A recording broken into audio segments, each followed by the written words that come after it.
কবির multimedia house এখানে বিয়ে, জন্মদিন, সব ধরনের খেলাধুলা, শিক্ষা প্রতিষ্ঠানের অনুষ্ঠান ও ওয়াজ মাহফিলের ভিডিও প্রোগ্রাম করা হয় এবং প্রজেক্টর ভাড়া দেওয়া হয়। এছাড়াও সব ধরনের বিজ্ঞাপন তৈরি করা হয়। যোগাযোগ কবির মাল্টিমিডিয়া হাউস, টনকি, আখাউড়া, ব্রাহ্মণবাড়িয়া। পরিচালনায় ডাক্তার মোশাররফ হোসেন কবির। মোবাইল 01718217471। বিসমিল্লাহির রহমানির রহিম। এত ভালো লাগে আমার নূরে নবীর নাম, আরো ভালো লাগে নবীর দুরুদ সালাম, নবীর দুরুদ সালাম, নবীর দুরুদ সালাম, নবীর দুরুদ সালাম, নবীর দুরুদ সালাম। কেন এত ভালো লাগে আমার নূরে নবীর নাম, এত ভালো লাগে আমার নূরে নবীর নাম।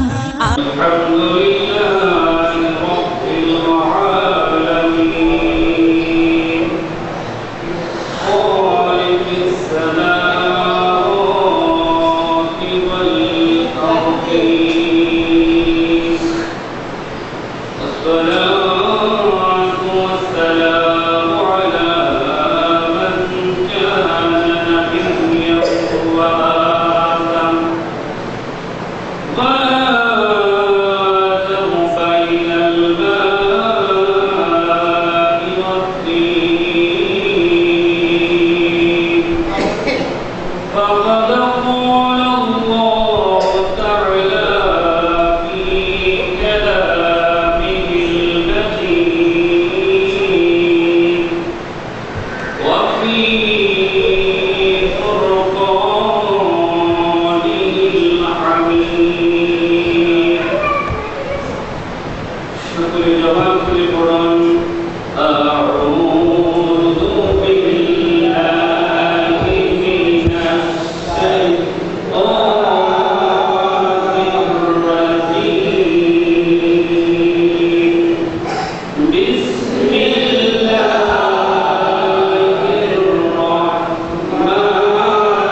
এটা হলো মুহররম মাস। কি মাস বলে বলেন?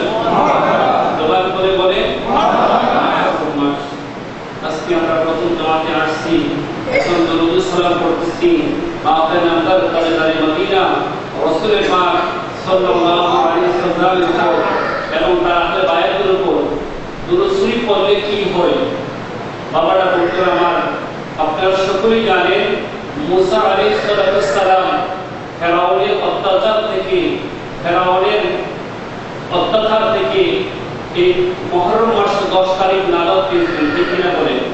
কিন্তু কিভাবে উনি নাজাত পেয়েছিলেন, কোন কারণে পেয়েছিলেন, আমাদের অনেকেরই এটা জানা নাই। আজকে আমরা দুরূদ শরীফ পড়ি, এই দুরূদ শরীফের কারণে মুসা আলাইহিস সালাম নাজাত পেয়েছিলেন। বড় বড় বলেন সুবহানাল্লাহ। কিভাবে বড় বন্ধুরা আমার, মুসা আলাইহিস সালামকে যখন ফেরাউনের দলবল পাকড়াও করলো নীল নদীর পাড়ে, মুসা আলাইহিস সালাম চলে গেলেন। এমন অবস্থায় পিছনে পিছনে ফেরাউনের সৈন্যরা তারা মুসা আলাইহিস সালামের উপর আক্রমণ করবে, একেবারে নিকটস্থ হয়ে গেলেন, একেবারে কাছাকাছি চলে গেলেন। এমন সময় মুসা আলাইহিস সালাম আল্লাহ রাব্বুল আলামিনকে ডাক দিলেন, আল্লাহ এ রাব্বুল আলামিন, আমি এখন কি করব? আল্লাহ বলে, মুসা রে, তুমি তোমার হাতের লাঠি দ্বারা এই শরীরের মধ্যে বাড়ি দাও। বলেন সুবহানাল্লাহ। মুসা আলাইহিস সালাম একবার নয়, দুইবার নয়, তিনবার আঘাত করলেন, কিন্তু কোনো রাস্তা হয় না। আল্লাহ দরবারে মুসা আলাইহিস সালাম বললেন, বাড়ি যাই, এ রাব্বুল আলামিন, তুমি বলেছো দীর্ঘদিনের মধ্যে লাঠি দ্বারা আঘাত করতে, আমি তো একবার দুইবার নয়, তিনবার আঘাত করেছি, তারপরে তো রাস্তা হয় না, কারণটা কি? এমন সময় আমার আল্লাহ রাব্বুল আলামিন ডাক দিয়ে বলেন, এ মুসা, তুমি কি জানো নাই আদম আলাইহিস সালাম কোন নামে উসিলা দিয়া ক্ষমা পাইল? রে মুসা, তুমি শুনে রাখো, একবার নয়, হাজারবার যদি তুমি লাঠি দ্বারা নীল দরিয়ার মধ্যে আঘাত করো, রাস্তা হবে না, রাস্তা হবে না। তবে একটা কাজ আছে, ওই কাজটা যদি তুমি সর্বপ্রথম করে ওই লাঠি দ্বারা আঘাত করতে পারো, তাহলে আমি আল্লাহ তোমার লাঠি আঘাতে রাস্তা করে দিব। বলেন সুবহানাল্লাহ। মুসা আলাইহিস সালাম বললেন, আল্লাহ ওই কাজটা কি, আমাকে একটু জানিয়ে দেন। আমার আল্লাহ রাব্বুল আলামিন ডাকতে বলেন, মুসা রে, এই কাজটা হলো আমার বন্ধু নবীর উপরে আগে দরুদ সালাম করতে হবে। বলেন সুবহানাল্লাহ। মুসা আলাইহিস সালাম আমার নবীর উপরে দরুদ সালাম করলেন, পরে লাঠি দ্বারা আঘাত করলেন। আল্লাহর কুদরত বোঝা যায় না, একবার দুইবার তিনবার, তারপর ওই দীর্ঘদের মধ্যে রাস্তা হয় না।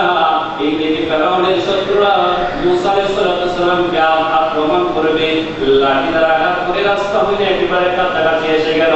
আমার আল্লাহর কাছে ডাক দিয়ে বলে, আল্লাহ আমি তো তোমার বন্ধু নবীর উপর দরুদ সালাম করলাম, এখন লাঠি দ্বারা আঘাত করলাম, কিন্তু রাব্বুল আলামিন কেন রাস্তা হয় না একটু জানতে চাই। আমার আল্লাহ ডাকে বলে, হে মুসা, তুমি কি জানো না আমার বন্ধু নবীর সঙ্গে তার দৌহিত্র ইমাম হাসান হোসেন, মা ফাতিমা এবং আলী রাদিয়াল্লাহু তাআলা আনহুর উপরে যতক্ষণ পর্যন্ত না দরুদ সালাম পড়া না হবে, ততক্ষণ পর্যন্ত তোমার দোয়া কবুল হবে না। বড় করে বলেন সুবহানাল্লাহ। উচ্চভাবে বলেন আল্লাহু আকবার। মুসা আলাইহিস সালাম এই আমার নবীর উপরে দরুদ পড়লেন, সাথে সাথে ইমাম হাসান হুসাইন, মা ফাতিমা, আলী রাদিয়াল্লাহু তাআলা আনহুর উপরে যখন দরুদ শরীফ পড়লেন, পড়তেই মাত্র লাঠি দ্বারা নীল দরিয়ার মধ্যে আঘাত করলেন, সাথে সাথে আমার আল্লাহ রাব্বুল আলামিন রাস্তা করে দিলেন। বড় করে বলেন সুবহানাল্লাহ। তাহলে মুসা আলাইহিস সালাম যদি ওই মুসিবতটাকে আমার বন্ধু নবীর উপরে দরুদ পড়ে এবং নবীর আহলে বায়াত মা ফাতিমা, আলী, ইমাম হাসান হুসাইনের উপরে দরুদ সালাম পড়ে ওই না পেতে পারে, মুক্তি পেতে পারে, তাহলে আমরা যদি আজকে ভালোবাসা নিয়ে ওই কারবালার কথা স্মরণ করে মা ফাতিমা জুহরা, আলী রাদিয়াল্লাহু তাআলা, ইমাম হাসান হোসেন রাদিয়াল্লাহু তাআলা আনহুর উপরে যদি আমরা দরুদ সালাম পড়ি, তাহলে আমাদের ঈমান, আমাদের বিশ্বাস, দুনিয়াতে যত মুসিবত আছে এবং কি কবর, হাসর, মিজান পারে দিয়ে আল্লাহ আমাদেরকে জান্নাতে পৌঁছে দিবেন। বলেন সুবহানাল্লাহ। এটা শুন, প্রেম ভালোবাসা নিয়ে, ভক্তি শ্রদ্ধা নিয়ে ওই আমরা বাইরে করে ধরে সই করে আল্লাহুম্মা সাল্লি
আত্মসমর্পণ করে আর কয়েক বছর পৃথিবীতে বাঁচতে পারতেন, কিন্তু তিনি চিন্তা করলেন না, যেই নামাজের ধর্ম, যেই নামাজের ইসলাম নিয়েছে হকের উপরে বাতিলদের সাথে যুদ্ধ জাহাজ করে করে উহুদের ময়দানে নবীজি দন্ত মোবারক দিয়েছেন, এরকম করে হাজার হাজার শহীদানি তারা তাদের উপকার তাদের রক্ত দিয়েছেন, কিন্তু আমি কেন বাঁচতে যাব?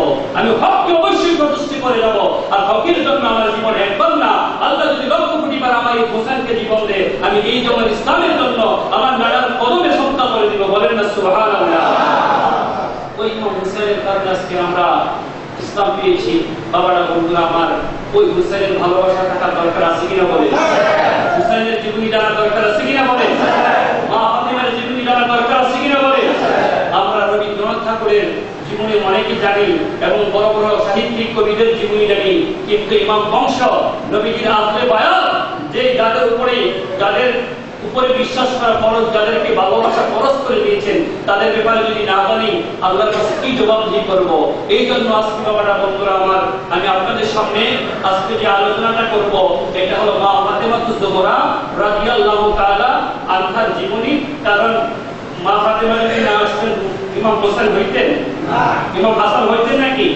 তাহলে আজকে আমরা জানবো আজকে শরীয়তের কিভাবে মা ফাতেমা পৃথিবীতে আসছেন এবং হাকিকতে মা ফাতেমাতুজ জোহরা কোথায় ছিলেন, ইমাম হাসান হোসেন রাদিয়াল্লাহু তাআলা আনহু হাকিকতে তারা কোথায় ছিলেন, তারা এই বিষয়গুলো আজকে আমরা একটু জানবো। জানা দরকার আছে কিনা বলে? এই বাবা আছে কিনা বলে? সালাতু ইয়া রাসূলুল্লাহ আলাইকুম সালামু ইয়া হাবিবাল্লাহ আলাইকুম সালাতু ইয়া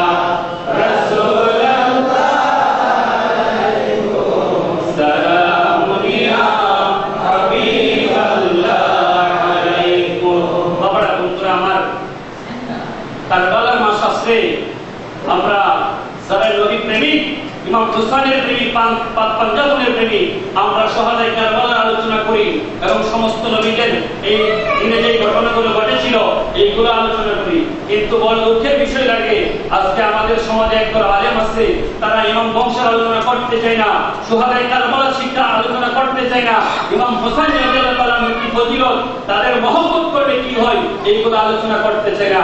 তারা ইউসুফ আলাইহিস সালামের আলোচনা করেন, ঈসা আলাইহিস সালামের আলোচনা করেন, ইউনূস আলাইহিস সালামের আলোচনা করেন, কিন্তু আমরা বলবো না, আমরা সকল নবীদের আলোচনা করব এবং বিশেষ করে যেহেতু ঈমানের মূল হলো পাঞ্জাতন ইমাম হোসেন রাদিয়াল্লাহু তাআলা আলোচনা আমরা অবশ্যই করব। ঠিক কিনা বলে? বাবারা বন্ধুরা আমার, আজকে মুহররম মাস, এই মুহররম মাস আরবি মাস হলো 12টা মাস। আরবি কয়টা মাস বলেন তো দেখি? 12টা মাসের কোন একটা মাসের শুরুতে মিম নাই, কিন্তু একটা মাসের শুরুতে মিম আছে। এইটা হলো আজকে এই মাস আমাদের ভিতরে আছে। এই মুহররম মাসের শুরুতে হলো মিম। মুহররম লিখতে প্রথমে কি আসে বলেন? কথা বলেন, কি আসে? মিম আসে। এই বছরের সূচনা হলো মুহররম মাস দিয়ে। এই মুহররম মাসের মধ্যে প্রথমে মিম আল্লাহ রাখছেন। এটা কেন রাখছেন আমরা কি জানি সকলে? কথা বলেন, জানি? অন্য কোন মাসে আল্লাহ কেন মিম রাখেন নাই? কেন এই মুহররম মাসের শুরুতে মধ্যে নাই, বরং শুরুতে মিমটা রাখলেন? আল্লাহর কাছে এখন আমরা জানতে চাইব। ইয়া রাব্বুল আলামিন, হে মালিক ইমামত, তোমার আলিশান দরবারে জানতে চাই, আরবি মাস 12টি তুমি দিয়েছো, কিন্তু কোন একটা মাসের শুরুতে মিম নাই। কিন্তু আরবি মাসের যে শুরু মাস, আরবি বছরের যে শুরু করলা মাস দিয়া, ওই মাসটার শুরুতে তুমি কেন মিম রাখছো? আল্লাহ রাব্বুল আলামিন ডাক দিয়ে এলান করে দিয়ে দুনিয়ার মানুষরে, তোমরা কি আমার সৃষ্টির সূচনার দিকে তাকাও না? তোমরা আমার সৃষ্টির সূচনার দিকে তাকাইলে এই মুহররম মাসের শুরুতে প্রথমে মিম কেন রাখছি, এটার জবাব তোমরা পেয়ে যাবে। বলেন সুবহানাল্লাহ। আল্লাহ তোমার কাছে জানতে চাই তুমি সৃষ্টির সূচনা কি করেছো? আমার আল্লাহ বলবেন আউয়াল মা খালাকাল্লাহু নূর। বলেন সুবহানাল্লাহ। আমি আল্লাহ রাব্বুল আলামিন সর্বপ্রথম আমার বন্ধু নবীজি রাহমাতুল লিল আলামিনের নূর মুবারক সৃষ্টি করেছি। বলেন সুবহানাল্লাহ। আল্লাহ তোমার বন্ধুর নাম কি জানতে চাই? আমার আল্লাহ জবাব দিবেন মুহাম্মাদুর রাসূলুল্লাহ সাল্লাল্লাহু আলাইহি ওয়াসাল্লাম। আল্লাহ জবাব পেয়ে গেলাম, আল্লাহ তোমার বন্ধুর নাম মুহাম্মাদুর রাসূলুল্লাহ। বন্ধুর নামের শুরুতে আল্লাহ তুমি মিম রাখছো, এই জন্য বুঝতে পারলাম আল্লাহ তুমি যে বন্ধুকে সৃষ্টি না করলে কোনো কিছু সৃষ্টি করতে না। ওই বন্ধুর নামের প্রথমে মিম দিলা, আর এই বছরের প্রত্যেকটা মাস যেন বরকতওয়ালা হয়ে যায়, কল্যাণওয়ালা যেন হয়ে যায়। এই জন্য আল্লাহ আরবি বছরের প্রথম মাস মুহররম, এই মুহররম মাসের প্রথমে আল্লাহ তুমি তোমার বন্ধু নবীজির নাম মুবারকের মিম মুবারক ঢুকাইয়া দিলা। বলেন সুবহানাল্লাহ। ঠিক কিনা বলেন? বাবারা বন্ধুরা আমার, আজকে এইগুলোর আলোচনা হয় না, কিন্তু ইব্রাহিম আলাইহিস সালাম নমরুদের আগুন থেকে মুক্তি পেয়েছেন এই আলোচনা হয়। কেন হয়? তাহলে বুঝতে হবে যে যাদের অন্তরের মধ্যে তার পাঞ্জাবের ভালোবাসা নাই, ইমাম হাসান হুসাইনের মা ফাতিমা আলীর ভালোবাসা নাই, তারা এগুলো আলোচনা করবে না, তারা মুহররমের তাৎপর্য আলোচনা করবে না। বাবারা বন্ধুরা, আপনারা বড় ভাগ্যবান, আপনাদের অন্তরে ইমাম হুসাইনের প্রেম রয়েছে, সেই প্রেমের কারণে আপনি হাসরের ময়দানে তাদের সাথে বসতে পারবেন। চলে বলেন সুবহানাল্লাহ। বাবারা বন্ধুরা,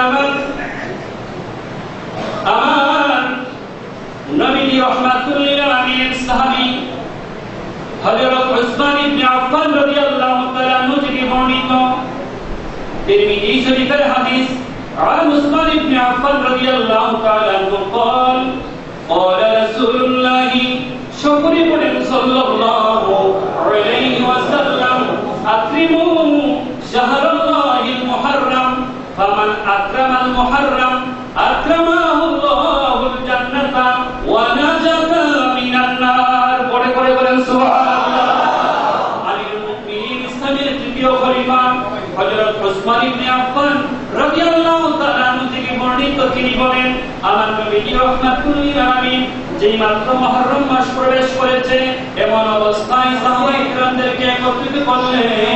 সাহাবায়ে কিরামদেরকে একত্রিত করার পরে ওয়াজ করবেন। কি ওয়াজ করবেন? সাহাবায়ে কিরাম উপস্থিত, এমন অবস্থায় আমার নবীজি রাহমাতুল লিল আলামিন আলোচনা করবেন। কি আলোচনা করবেন? কি ওয়াজ করবেন? সাহাবায়ে কিরাম একত্রিত হয়ে গেলেন। ইয়া রাসূলুল্লাহ, ইয়া হাবিবাল্লাহ, নবী গো, আপনার কদম মুবারকে আমরা উপস্থিত, আপনি আজকে কি আলোচনা করবেন? আমার নবীজি ডাকতে বলে, সাহাবীরা রে, আজকেও আপনার কোনো আলোচনা হবে না, আজকে হবে মুহররম মাসের আলোচনা। বলেন সুবহানাল্লাহ। আজকে কি আলোচনা হবে? মুহররম মাসের আলোচনা। সাহাবায়ে কিরাম উপস্থিত, আমার নবীজি আল্লাহর প্রশংসা করলেন। করার পরে আমার নবীজি বলতেছেন, আকরিমু শাহরাল্লাহিল মুহররম। সাহাবায়ে কিরাম রে, তোমরা এই মুহররম মাসকে সম্মান করো, এই মুহররম মাসকে ইজ্জত করো, এই মুহররম মাসকে তোমরা সম্মান করো। বলেন সুবহানাল্লাহ। আকরিমু শাহরাল্লাহিল মুহররম। এই সাহাবায়ে কিরাম, এই মাসটা আল্লাহর মাস, এই মাসটা কার মাস? বলেন আল্লাহর মাস। এই মুহররম মাসকে তোমরা সম্মান করো। আকরিমু শাহরাল্লাহিল মুহররম, তোমরা এই মাসটা হলো আল্লাহর মাস মুহররম, এই মাসকে তোমরা সম্মান করো। বলেন সুবহানাল্লাহ। সাহাবায়ে কিরাম প্রশ্ন করলেন, ইয়া রাসূলুল্লাহ, ইয়া হাবিবাল্লাহ, নবী গো, আমরা যদি আল্লাহর মাসকে সম্মান করি তার বিনিময়ে আল্লাহ আমাদেরকে কোনো কিছু দিবেন কিনা, এবং এই মাসকে আমরা কিভাবে সম্মান করব একটু জানতে চাই। এমন অবস্থায় আমার নবী বলেন, সাহাবীরা শুনে রাখো, এই মাসটাকে কিভাবে সম্মান করবে। প্রথমত অন্যান্য মাসে যেই রকম নেক আমল তোমরা করেছো তার চেয়ে নেক আমল এই মাসে অধিক বেশি করতে হবে। বলেন সুবহানাল্লাহ। দ্বিতীয়ত এই মাসের মধ্যে আমার দৌহিত্র ইমাম হোসেন রাদিয়াল্লাহু তাআলা আনহু শুহাদায়ে কারবালার ময়দানে শাহাদাত বরণ করবে, ইসলামের জন্য বুকের রক্ত ঢেলে দিবে। সুতরাং এই মাসের মধ্যে তোমরা ইমাম হোসেনের আলোচনা করিও, তাহলে এই মাসকে সম্মান করা হয়ে যাবে। বলেন সুবহানাল্লাহ। এই মাসকে সম্মান কিভাবে? অন্যান্য মাসের চেয়ে এই মাসে বেশি ইবাদত করতে হবে, দান সাদকা করতে হবে, মা বাবার খেদমত করতে হবে, বেশি বেশি দরুদ সালাম পড়তে হবে। আরেকটা হলো ইমাম হোসেন রাদিয়াল্লাহু তাআলা আনহুর আলোচনা করতে হবে। দুই ধরে বলেন সুবহানাল্লাহ। সাহাবায়ে কেরাম বলেন, ইয়া রাসূলুল্লাহ, নবী গো, যদি আল্লাহর মাসকে আমরা সম্মান করি, ইজ্জত করি, তাহলে এর বিনিময়ে আল্লাহ আমাদেরকে কি দিবেন? এর বিনিময়ে আল্লাহ আমাদেরকে কি দিবেন? আমার নবী রাহমাতুল লিল আলামিন বলেন, মান আকরামা শাহরুন মান আকরামাল মুহররম। আমার নবী জানেন এই মুহররম মাসকে সবাই সম্মান করবে না। দুস্তাহে রাসূল, বুস্তাহে রাসূল, দুশমনে রাসূল, দুশমন ইমাম হুসাইন যারা আছে তারা এই মাসকে সম্মান করবে না। তারা কারবালা বলতে কোনো কিছু নেই কথা বলবে, তারা এই জিদকে নির্দোষ প্রমাণ করে ইমাম হুসাইনকে দোষী বানাবে। বলেন নাউযুবিল্লাহ। ইমাম হুসাইনকে দোষী বানিয়ে তারা এজিদকে নির্দোষ প্রমাণ করে দিবে। আমার নবী জানতেন এই বিষয়গুলা, এই জন্য বলেছে মান আকরামা ফামান আকরামাল মুহররম, যারা এই মাসকে সম্মান করবে, সবাই এই মাসকে সম্মান করবে না, সবার কাছে ইমাম হোসেনের আলোচনা ভালো লাগবে না। কোরআন শুনে রাখো, যারা ইমাম হোসেনকে ভালোবাসবে, বেশি বেশি এই মাসকে সম্মান করবে, তাদের জন্য আল্লাহর পক্ষ থেকে হলো কি বাজে, মান ফামান আকরামাল মুহররম আকরামাহুল্লাহুল জান্নাহ ওয়া নাজাহু মিনান নার। বলেন সুবহানাল্লাহ। আল্লাহ তাআলাকে কি দুনিয়ার কোনো সম্পদ দিবেন না, দুনিয়ার কোনো কিছু দিবেন না, বরং এই জিনিসটা দিয়ে বান্দা শান্তি পেয়ে যাবে, যে জিনিসটা দিলে বান্দার কোনো কিছু চাওয়া থাকবে না, এই জিনিসটা হলো আমার নবী বলেন আকরামাহুল্লাহুল জান্নাহ। যে ব্যক্তি এই মাসকে সম্মান করবে, ইমাম হোসেনকে ভালোবেসে বেছে, ওই বান্দাকে রব্বুল আলামিন জাহান্নামের আগুন থেকে মুক্তি দিয়ে জান্নাত দিয়ে তাকে সম্মান করবে। বলেন সুবহানাল্লাহ। বলেন আল্লাহু আকবার। সালাতু ইয়া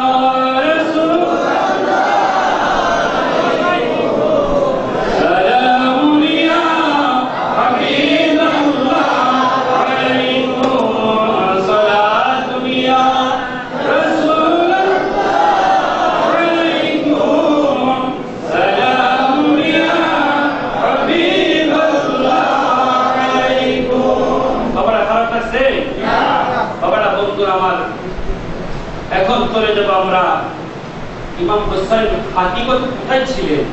মা ফাতেমা তো জোহরা কি দুনিয়ার কোন নারীর মতো? এই আলোচনাগুলো জানা দরকার আছে কিনা বলেন। আমরা একটু খুব তাত্ত্বিক কোন আলোচনা একটু মনোযোগ সহকারে শ্রবণ করবেন। আপনারা অনেকেই জ্ঞানী মানুষ, জানেন, জেনে থাকতেও পারেন, তারপর বরকত হাসিল করার জন্য একটু আলোচনা করতেছি। আল্লাহ যেন এই মুহররম মাস পুরাটাই আহলে বায়াতের উপরে, পাঞ্জাতের উপরে, ইমাম হোসেন, মা ফাতেমা জোহরা, আলী রাদিয়াল্লাহু তাআলা আনহু, হাসান রাদিয়াল্লাহু তাআলা আনহুর উপরে আলোচনা হবে। আল্লাহ যেন আমাদেরকে তাদের মহব্বতে বসার তৌফিক দান করে, সকলে বলেন আল্লাহুম্মা আমিন। বাবারা, বন্ধুরা আমার, মা খাদিজাতুল কুবরা রাদিয়াল্লাহু তাআলা আনহা একদিন নবীজি রাহমাতুল্লিল আলামিনকে বিকেল বেলা বলতেছেন, ইয়া রাসূলুল্লাহ, ইয়া হাবিবাল্লাহ, নবী গো, ও মায়ার নবী, আমার মনে যাচ্ছে জান্নাতের ফল দেখতে, আমার মনে বড় স্বাদ জেগেছে জান্নাতের ফল দেখতে। বলেন সুবহানাল্লাহ। এখন যদি আপনাদের জান্নাতের ফল দেখার স্বাদ থাকে, কি দেখানো সম্ভব হবে? এই কথা বলেন, সম্ভব হবে নাকি? খাদিজাতুল কুবরা রাদিয়াল্লাহু তাআলা আনহা জানেন যে নবীজির কাছে যদি আবদার করি, আমার নবীজি দুনিয়া থেকে জান্নাতের ফল এনে দেখাইতে পারবেন। বলেন সুবহানাল্লাহ। আমার নবীজির কাছে দরখাস্ত খাদিজাতুল কুবরা রাদিয়াল্লাহু তাআলা আনহা যখন করলেন, এমন অবস্থায় আমার নবীজি রাহমাতুল লিল আলামিন বসে আছেন, কোনো কথা বলেন না। আল্লাহ রাব্বুল আলামিন জিবরাইলকে ডাকতে বলেন, জিবরাইল, আমার বন্ধু নবীজির পরিবার উম্মুল মুমিনিন খাদিজাতুল কুবরা রাদিয়াল্লাহু তাআলা আনহা জান্নাতের ফল দেখার ইচ্ছা করেছে। যাও যাও জিবরাইল, ফল শুধু দেখবে না, তুমি জান্নাত থেকে দুইটা আপেল নিয়ে যাও, আর আমার নবীজির দরবারে এই দুইটা আপেল তাদের দুইজনকে হাদিয়া দিয়ে দাও। বলেন সুবহানাল্লাহ। যেই কথা এই কাজ জিবরিল আলাইহিস সালাম দুইটা আপেল নিয়ে আসলেন। আসার পরে আমার নবীজির হাতে দিয়ে বলেন, নবী গো, আল্লাহ রাব্বুল আলামিন আপনার বিবির আশা পূরণ করেছে, জান্নাতের ফল দিয়েছেন। শুধু দেখার জন্য নয়, বরং এই দুইটা ফল আপনি একটা খাবেন, আরেকটা খাদিজাতুল কুবরা রাদিয়াল্লাহু তাআলা। বলেন সুবহানাল্লাহ। আমার নবীজি রাহমাতুল লিল আলামিন ডাকতে বলে, জিবরাইল, এই ফল তো খাবো, তবে এর মধ্যে কি রহস্য আছে তুমি জানো নি? বলেন সুবহানাল্লাহ। জিবরাইল আলাইহিস সালাম আশ্চর্য হয়ে গেলেন, ইয়া রাসূলুল্লাহ, ইয়া হাবিবাল্লাহ, আল্লাহ জান্নাত থেকে ফল দিয়েছে ফল খাওয়ার জন্য, কিন্তু এর ভিতরে আবার কি রহস্য আছে এটা তো জানি না। বলেন না সুবহানাল্লাহ। কি রহস্য বাবারা, বন্ধুরা আমার, আমার দয়াল নবীজি রাহমাতুল লিল আলামিন ডাকতে বলে, জিবরাইল, এই দুইটা তো জান্নাতের ফল না, বরং এই দুইটার মধ্যে আমার কন্যা জগতের মা জননী জান্নাতের রমণীদের সরদার মা ফাতেমা জোহরা রাদিয়াল্লাহু তাআলা আনহা হয়েছে। বলেন সুবহানাল্লাহ। এই জিবরাইল, একটা আমার পরিবার খাদিজাতুল কুবরা রাদিয়াল্লাহু তাআলা না খাবে, আরেকটা আমি খাবো, আর এর মধ্যে দিয়ে রাত্রি যখন যাপন করব তার সাথে এই রাত্রি যাপনের মাধ্যমে আল্লাহ রাব্বুল আলামিন আমার মেয়ে মা ফাতেমাতুজ জোহরাকে খাদিজার গর্ভে দান করবেন। বলেন সুবহানাল্লাহ, বলেন আল্লাহু আকবার। তাহলে ওই মা ফাতেমা কি দুনিয়ার কোন ফাতেমা তো হইতে পারে নাকি? দুনিয়ার কোন ফাতেমার মতো হইতে পারে না। বড় বন্ধু আমার, অতঃপর বিকালবেলা খেয়ে আমার নবীজি সফরে গেলেন, সফর থেকে সন্ধ্যাবেলা আসলেন, মা খাদিজাতুল কুবরার সাথে রাত্রি যাপন করলেন। ওই রাত্রিতে মা খাদিজাতুল কুবরা রাদিয়াল্লাহু তাআলা আনহা তার গর্ভের ভিতরে মা ফাতেমাতুজ জোহরা রাদিয়াল্লাহু তাআলা আনহা চলে গেলেন। বলেন না সুবহানাল্লাহ। এক করে 1 মাস 2 মাস 3 মাস চলতে লাগলো, কিন্তু বাবারা বন্ধুরা আমার খাদিজাতুল কুবরা রাদিয়াল্লাহু তাআলা আনহার পেট মুবারক উঁচা হয় না। দুনিয়ার সাধারণ মহিলারা যদি কোনো সন্তান গর্ভে ধারণ করে তাদের পেট উঁচা হয়ে যায়, চলতে কষ্ট হয়ে যায়, খানা খানার কোনো কিছু ভালো লাগে না। কিন্তু মা ফাতেমাতুজ জোহরা খাদিজাতুল কুবরা রাদিয়াল্লাহু তাআলা আনহার গর্ভে যতদিন ছিল, খাদিজাতুল কুবরা বলে, ও দুনিয়ার মানুষেরা রে, মা ফাতেমাতুজ জোহরা যতদিন আমার গর্ভে ছিল ততদিন আমি আমার গর্ভে যে সন্তান আছে ওইটা অনুভব করি নাই। বলেন সুবহানাল্লাহ। অতঃপর এক করে যখন 6 মাস 7 মাস অতিবাহিত হলো, আমার নবীজি কালেমার দাওয়াত দিচ্ছেন, লা ইলাহা ইল্লাল্লাহু মুহাম্মাদুর রাসূলুল্লাহ সাল্লাল্লাহু আলাইহি সাল্লামের দাওয়াত দিচ্ছেন। আবু জেহেল উতবা সাহেব তাদের কাছে আমার নবীকে ধরে ফেললেন। আবু জেহেল, হে মুহাম্মদ সাল্লাল্লাহু আলাইহি সাল্লাম, তুমি যদি সত্যি নবী হয়ে থাকো তাহলে আগামীকাল চন্দ্রিমার রজনী, চাঁদের রজনী, ওই রাত্রিবেলা তুমি আকাশের চন্দ্রকে যদি 2 খণ্ড করে দেখাইতে পারো, তাহলে আমি আবু জেহেল কথা দিলাম আমার সঙ্গী সাথী যারা আছে তাদেরকে নিয়ে তোমার উপরে ঈমান আনবো। বলেন সুবহানাল্লাহ। এই কথা যখন বললেন, তিনি বিকালবেলা এসে বললেন, খাদিজাতুল কুবরা রাদিয়াল্লাহু তাআলা আমার সাথে শেয়ার করলেন, খাদিজা রে, এই কুরাইশের মানুষেরা আবু জেহেল আমাকে ধরেছে, যদি আকাশের চন্দ্র 2 খণ্ড করে দেখাইতে পারি তাহলে তারা আমার উপরে ঈমান আনবে। ইনশাআল্লাহ আগামীকাল আমি যাব, ওই জায়গায় গিয়ে রাত্রিবেলা আকাশের চন্দ্রকে 2 খণ্ডিত করে তাদেরকে দেখাই দিব। এইদিকে আমার নবী সকালবেলা বের হয়ে গেলেন। খাদিজাতুল কুবরা রাদিয়াল্লাহু তাআলা টেনশন, চিন্তিত, হাইরে যদি আজকে রাত্রিবেলা চন্দ্র দ্বিখণ্ডিত করে না দেখাইতে পারে তবে তার বিশ্বাস দেখাইতে পারবে। এরপরে মনের মধ্যে একটা দুশ্চিন্তা, যদি না দেখাইতে পারে তাহলে আবু জেহেল উতবা সাহেব তার ভালো না, আমার নবীকে তার অপমানিত করবে, এমন কি শাস্তি দিবে। বলেন নাউজুবিল্লাহ। এই মাত্র এই কথাগুলো কল্পনা করলেন। বাবারা বন্ধুরা রে আমার, হযরত খাদিজাতুল কুবরা রাদিয়াল্লাহু তাআলা আনহা শুনতে পেলেন একটা গায়েবী আওয়াজ, কে যেন একটা মাসুম বাচ্চা ছোট্ট একটা মেয়ের কণ্ঠে বলতেছে, মা, ও মা, আপনি ভয় পেন না, আপনি চিন্তিত হবেন না, আব্বা ইনশাআল্লাহ আগামীকাল ওই চন্দ্রকে 2 খণ্ডিত করে আবু জেহেল উতবা সাহেবকে দেখাই দিবে। বলেন সুবহানাল্লাহ। খাদিজাতুল কুবরা রাদিয়াল্লাহু তাআলা চিন্তা করে গেলেন, সামনে পিছনে ডাইনে বামে তাকালেন, কিন্তু কোনো শিশু বাচ্চাকে দেখা যায় না, কোনো মানুষকে দেখা যায় না। এই আওয়াজটা দিয়েছে। অতঃপর বিকালবেলা যখন নবীজি আসলেন, আসার পরে আর দেরি নাই, মা খাদিজাতুল কুবরা বলেন, ইয়া রাসূলুল্লাহ, ইয়া হাবিবাল্লাহ, নবী গো, আজকে আমি যখন আপনার এই ব্যাপারটা নিয়ে চিন্তিত পেরেশানিত, এমন অবস্থায় কে যেন একটা মাসুম বাচ্চার কণ্ঠে বলতেছে, মা, আপনি চিন্তিত হবেন না, পেরেশানি হবেন না, আল্লাহ রাব্বুল আলামিনের ইচ্ছায় আব্বা আগামীকাল চন্দ্র দ্বিখণ্ডিত করে দেখাই দিবেন। এর রহস্যটাকে আমি বুঝতে পারি নাই। আমার নবীজি রাহমাতুল লিল আলামিন মুস্কি হাসি দিয়ে বলে, খাদিজা রে, তুমি কি বুঝতে পারো নাই? তোমার গর্ভে যেই সন্তান রয়েছে এইটা তো সাধারণ কোনো সন্তান না, এই সন্তানটা জগতের মা হবে, এই সন্তানটা জান্নাতি মহিলাদের সর্দার হবে। বলেন সুবহানাল্লাহ।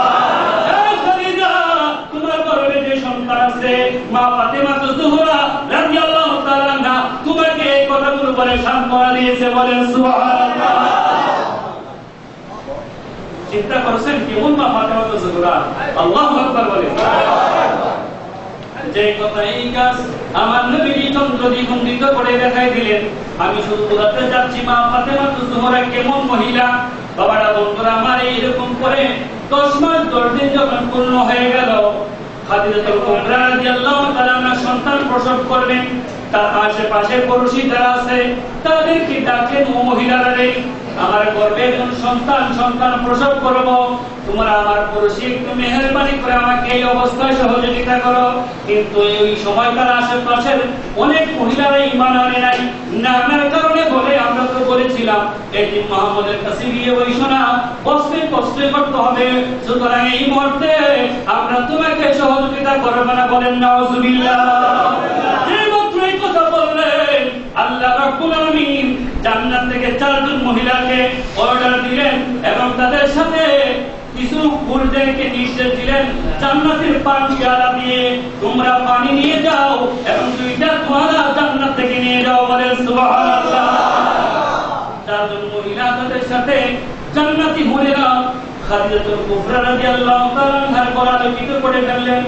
মা খাদিজাতুল কুবরা রাদিয়াল্লাহু তাআলা আনহা বলেন, কে গো আপনারা, কে আমার এই করুণ মুহূর্তে মুসিবতের সময় কি আপনারা? তাদের মধ্যে থেকে একজন ডাক দিয়ে বলে, ও খাদিজা গো, আপনি তো আমাদের বোন। বলেন সুবহানাল্লাহ। আমি হলাম ইব্রাহিম আলাইহিস সালামের স্ত্রী সারা। ইব্রাহিম আলাইহিস সালামের এক স্ত্রীর নাম কি ছিল? হযরত সারা। বলেন না সুবহানাল্লাহ। জান্নাত থেকে আল্লাহ রাব্বুল আলামিন তোমার সন্তান আগমন করবে। ওই সন্তান দুনিয়ার কোনো সাধারণ সন্তান নাই, তাকে ইস্তেকবাল রিসিপশন করার জন্য আল্লাহ রাব্বুল আলামিন আমাদেরকে প্রেরণ করেছে। বলেন সুবহানাল্লাহ। আরেকজন আপনি কে? তিনি পরিচয় দিলেন, আমি হযরত ঈসা আলাইহিস সালামের মা হযরত মরিয়ম আলাইহিস সালাম। আরেকজনকে জিজ্ঞাসা করলেন, আপনি কে? তিনি বলেন, আমি হলাম হযরত আসিয়া আলাইহিস সালাম ফেরাউনের স্ত্রী। আরেকজনকে জিজ্ঞাসা করলেন, আপনি কে? আমি হলাম হযরত মুসা আলাইহিস সালামের বোন কুলসুম। বলেন সুবহানাল্লাহ। আল্লাহ রাব্বুল আলামিন আপনার খেদমতে পাঠাইছে, আপনি কোন যে সন্তান প্রসব করবেন, এই সন্তান দুনিয়ার মা জগতের মা হয়ে যাবে, জান্নাতি প্রত্যেকটা মহিলার সর্দার হয়ে যাবে এবং জান্নাত এই মহিলাটাই আল্লাহ উদ্বোধন করবেন। বলেন সুবহানাল্লাহ। উত্তরে বলেন আল্লাহু আকবার। অতঃপর তাদের সাথে হুরুজালমান বলেরা পানির পাত্র নিয়ে উপস্থিত এবং 2টা তোয়ালা নিয়ে উপস্থিত।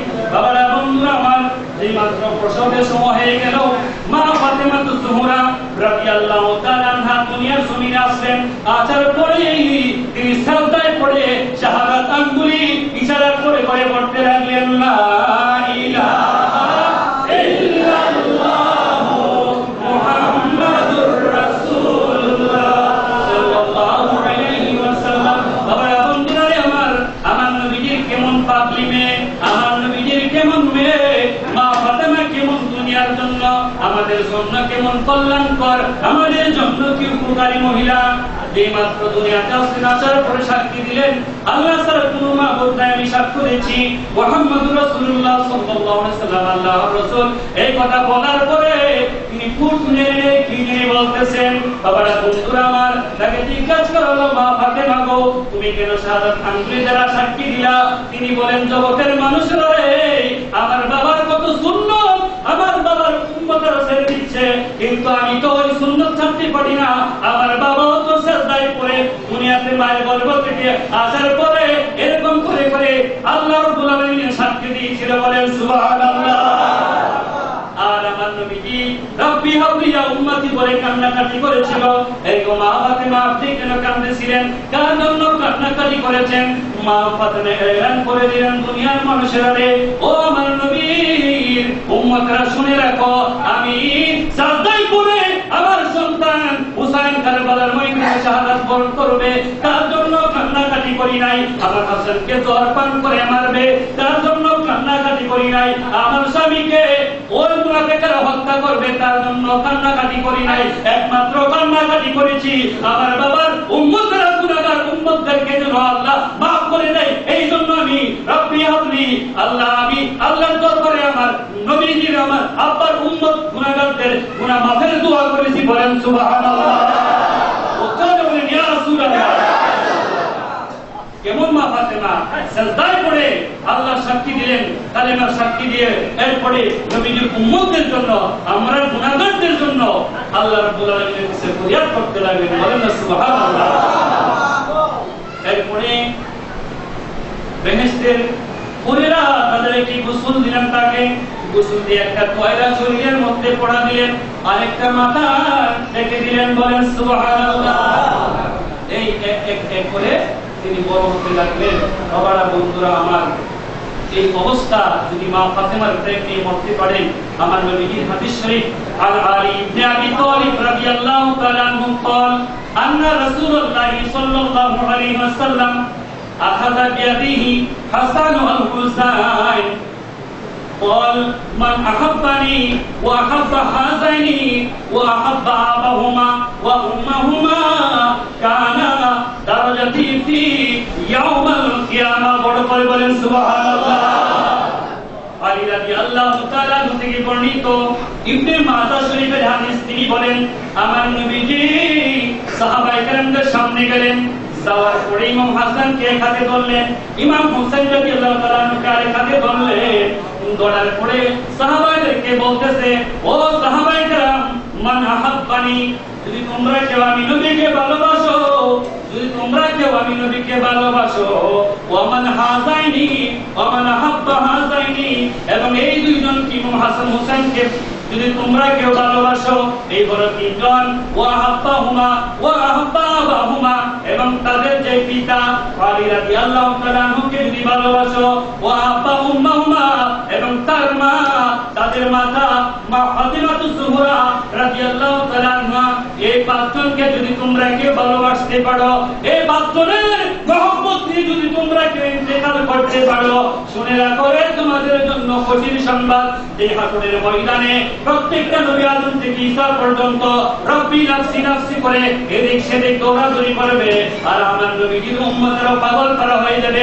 এমন অবস্থায় হাসরের ময়দানে আমি নবী ফেরাসিন হব না, আমি কোনো চিন্তিত থাকবো না। আমার আওলাদ ইমাম হাসান হুসাইন রাদিয়াল্লাহু তাআলা আনহুমা, মা ফাতিমা এবং আলীর কোনো টেনশন থাকবে না, চিন্তা থাকবে না। আল্লাহ তাবারক ওয়া তাআলা আরশ আজিমের নিচে নূরের এরকম মিম্বরের মধ্যে আমাদেরকে বসায় দিবেন। বলেন সুবহানাল্লাহ। যদি তোমরা আমাদের এই পাঁচজনকে ভালোবাসো, কয়জনকে? নবীকে ভালোবাসলাম, হুসাইনের ভালোবাসা ছেড়ে দিলাম। আল্লাহ বলে না তোমার ভালোবাসার প্রয়োজন নাই। নবীকে ভালোবাসলাম, মা ফাতেমার ভালোবাসা ছেড়ে দিলাম। আল্লাহ বলে না তোমার ভালোবাসার প্রয়োজন নাই। নবী বলে তোমার ভালোবাসার প্রয়োজন নাই। যদি একসাথে এই পাঁচজনকে পাঁচ পাঞ্জাতন বলে, পাঁচজন হলো পবিত্র। বলেন সুবহানাল্লাহ। যদি এই পাঁচজনকে তোমরা ভালোবাসতে পারো রে, আসরের ময়দানে সন্তানকে মা বলে যাবে, মাকে সন্তান বলে যাবে, স্বামী তার স্ত্রীকে বলে যাবে, এরকম করে ইমাম তার মুসল্লিকে বলে যাবে, কেউ কাউকে চিনবে না। আল্লাহর কসম করে বলি জগতের মানুষেরা, তোমরা যদি এই পাঁচজনের ভালোবাসা নিয়ে ইন্তেকাল করতে পারো, কানা মাই ফি দারাজাতিল ইয়াউমাল কিয়ামা। বলেন সুবহানাল্লাহ। আল্লাহ রাব্বুল আলামিন হাসরের ময়দানে আমাদের এই পাঁচজনকে যেই জায়গার মধ্যে স্থান দেবেন, যেই পজিশনে আমাদেরকে রাখবেন, যেই শান শৌকতে আজকে আমাদেরকে রাখবেন, আমাদের ভালোবাসা নিয়ে যদি ইন্তেকাল করতে পারো, জগতের মানুষেরা তোমাদের এই ভালোবাসাটা হাসরের ময়দানে আমাদের সঙ্গে থাকার একটা ব্যবস্থা হয়ে যাবে। বলেন সুবহানাল্লাহ। নবী নবী করে আর কত কাল আমি কাঁদবো, নবী নবী করে আর কত কাল আমি কাঁদবো, আপন নয়নে কবে জানি, আপন নয়নে কবে জানি মোর নবীকে আমি দেখিব, নবী নবী করে আর কত কাল আমি কাঁদবো। বাবারা, বন্ধুরা আমার, এই পাঁচজনের ভালোবাসা দরকার আছে কিনা বলে? আর একটু সামনে যাই। এইটা হলো শরীয়তের ফয়সালা। শরীয়তে কিভাবে মা ফাতেমাতুজ জোহরা রাদিয়াল্লাহু তাআলা দুনিয়াতে আগমন করেছেন, এইটার আলোচনা আমরা এখন একটু হাকিকতে চলে যাব। যাইতে রাজি আছি আমরা? ইনশাআল্লাহ কারবালার আলোচনায় সারা মাসই চলবে। হাজির আপনাদের ইনশাআল্লাহ যতটুকু সম্ভব কোরআন হাদিস থেকে সঠিক জ্ঞানগুলো আলোচনা করে শোনানোর চেষ্টা করব। আল্লাহ যেন কবুল করে। বলেন আল্লাহুম্মা আমিন। বাবারা, বন্ধুরা আমার, আল্লাহ তাবারাকা তাআলা গভীর মনোযোগ আদম আলাইহিস সালামকে সৃষ্টি করলেন, করার পরে যে দুদিন রাখলেন জান্নাতে, ভালো লাগে না, এদিক সেদিক যায় ভালো লাগে না। আল্লাহ বললেন আদম রে বুঝতে পারছি কেন ভালো লাগে না। এমন অবস্থায় ঘুমন্ত অবস্থা থেকে পাম্বা জলের হাড় নিয়ে মা হাওয়া আলাইহিস সালামকে সৃষ্টি করলেন। বলেন সুবহানাল্লাহ। আপনারা জানেন, এখন বাকি আলোচনাটা করব, হয়তো আপনারা নাও শুনতে পারেন। এরপরে আল্লাহ রাব্বুল আলামিন আদম আলাইহিস সালামের ডানের মধ্যে এমন একটা নূর দিলেন, যে নূরটা সূর্যের চেয়ে আরো অধিক পাওয়ারফুল। বলেন না সুবহানাল্লাহ। উচ্চারণ করেন আল্লাহু আকবার। হাওয়া আলাইহিস সালাম দেখে দেখে খুব আনন্দ ভোগ করতেছে, কারণ স্বামী এত সুন্দর, স্বামীর দিকে তাকাই থাকিয়ে বলেন না সুবহানাল্লাহ। তো হাজরিন, এরপরে একটু পরে আবার দেখতে পেলেন বাম গালের মধ্যে আরেকটা নূর দিলেন, যে নূরটা একটা আকাশের চন্দ্রের মতো দাউ দাউ করে নূর চমকাচ্ছে। বলেন না সুবহানাল্লাহ। মা হাওয়া আলাইহিস সালাম আদম আলাইহিস সালামকে দেখে দেখে সৌন্দর্য উপলব্ধি করতেছে, আর মনে মনে ধারণা করতেছেন, আল্লাহ গো, আমার মনে হয় তোমার সৃষ্টি জগতের মধ্যে এই আদম আলাইহিস সালাম আমার স্বামী থেকে আর কোন সুন্দর তুমি বান্দা বানাও না। বলেন সুবহানাল্লাহ। এমন সুন্দর প্রশংসা করলেন, কতবার আদম আলাইহিস সালাম চোখ কইলা দিয়ে মাখলো, যে হাওয়া আলাইহিস সালামকে রাখছেন এমনি তো সুন্দর, তারপরে উনাকে আরো 70 জন হুরের সৌন্দর্য দান করলেন। বলেন সুবহানাল্লাহ। একটা হুর যদি 70টা কাপড় পরে, আপনারা দুনিয়ার মানুষের 70টা কাপড় পরাই কিসের মতো রাখবো? হ্যাঁ, বস্তা তো এরকম একটা বস্তা হয়ে গেছে, তারপর বিরাটিও তাকাই তো না। কিন্তু বাবারা, বন্ধুরা আমার, একজন হুরের পরনে 70 রকমের কাপড় থাকবে, তারপরেও ওই কাপড় দিয়ে তাদের ভিতরের এই চামড়ার ভিতরে হাড়ের ভিতরে কি আছে ওইটাও দেখা দেবে। বলেন না সুবহানাল্লাহ। ওই 70 জন হুরের সৌন্দর্য মা হাওয়া আলাইহিস সালামকে আল্লাহ দান করলেন। বলেন না সুবহানাল্লাহ। এই সৌন্দর্য দেখে আদম আলাইহিস সালাম মনে মনে ভাবতে লাগলেন, আল্লাহ সুবহানাল্লাহ সুবহানাল্লাহ করবেন, আর বলতেছেন আল্লাহ এরকম সুন্দর মহিলা আল্লাহ জগতের মধ্যে আর কাউকে সৃষ্টি করেন নাই। বলেন না সুবহানাল্লাহ। বাবাটা বন্ধুরা আমার, আপন স্ত্রীর দিকে যদি নজর দিয়ে আপন স্ত্রীর প্রশংসা করেন, তোমার চোখগুলা হরিণের চোখ, ঠিক আছে, এরকম করে সুন্দর সুন্দর করে প্রশংসা করবেন। এই প্রশংসা যতক্ষণ করবেন ততক্ষণ আপনার আমল নামে আল্লাহ সওয়াব লিখতে থাকবে। বলেন না সুবহানাল্লাহ। এই কথা যখন বললেন, আল্লাহ রাব্বুল আলামিন কর্ণগুচ্ছরে পৌঁছে গেল। আদম বলে হাওয়ার চেয়ে সুন্দর কেউ নাই, হাওয়া বলে আদমের চেয়ে কেউ সুন্দর নাই। এমন অবস্থায় আল্লাহ বলে, জিবরাইল যাও যাও, তুমি আদম এবং হাওয়া আলাইহিস সালামকে নিয়ে ওই ফেরদাউসুল আলার মধ্যে চলে যাও। বলেন সুবহানাল্লাহ। জিবরাইল আলাইহিস সালাম আসেন, আসার পরে আদম আলাইহিস সালাম জিজ্ঞাসা করলেন, যে ভাই জিবরাইল, কি খবর, কিসের জন্য এসেছেন? আর জিবরাইল আলাইহিস সালাম বলেন, আদম রে, তুমি যে তোমার স্ত্রীর প্রশংসা করেছো, তোমার স্ত্রী যে তোমার প্রশংসা করেছে, এর চেয়ে কেউ সৌন্দর্য নাই। কিন্তু না না, এর 4 লক্ষ কোটি গুণ সৌন্দর্য আল্লাহ রাব্বুল আলামিন তার কয়েকজন মাহবুব বান্দা বান্দি বানায় রাখছেন। বলেন সুবহানাল্লাহ। এমন অবস্থায় আদম আলাইহিস সালাম ডাক দিয়ে বলেন, জিবরাইল নাম তো একটু দেখতে হয়। অতঃপর তাদেরকে নিয়ে গেলেন ফেরদাউসুল আলার মধ্যে। নিয়ে যাওয়ার পরে একটা কক্ষ খন্ড, এই কক্ষটার দরজা নক করলেন। নক যখন খুললেন, খুলে দেখতে পেলেন এমন একটা সুন্দর মহিলা গো, যেই মহিলা একটা নূরানি একটা খাটের মধ্যে বসে আছে। স্মরণে আগুন মণি মুক্তা দ্বারা খচিত একটা খাট বানানো, ওই খাটের উপরে বসে আছে। তাকে এত সুন্দর লাগতেছে, মা হাওয়া এবং আদমের দুইজনের যে সৌন্দর্য, তার 4000 গুণ সৌন্দর্য তার মধ্যে। বলেন সুবহানাল্লাহ। এমন অবস্থায় আদম আলাইহিস সালাম ডাকতে জিজ্ঞাসা করলেন, জিবরাইল এই মহিলাকে একটু জানতে চাই।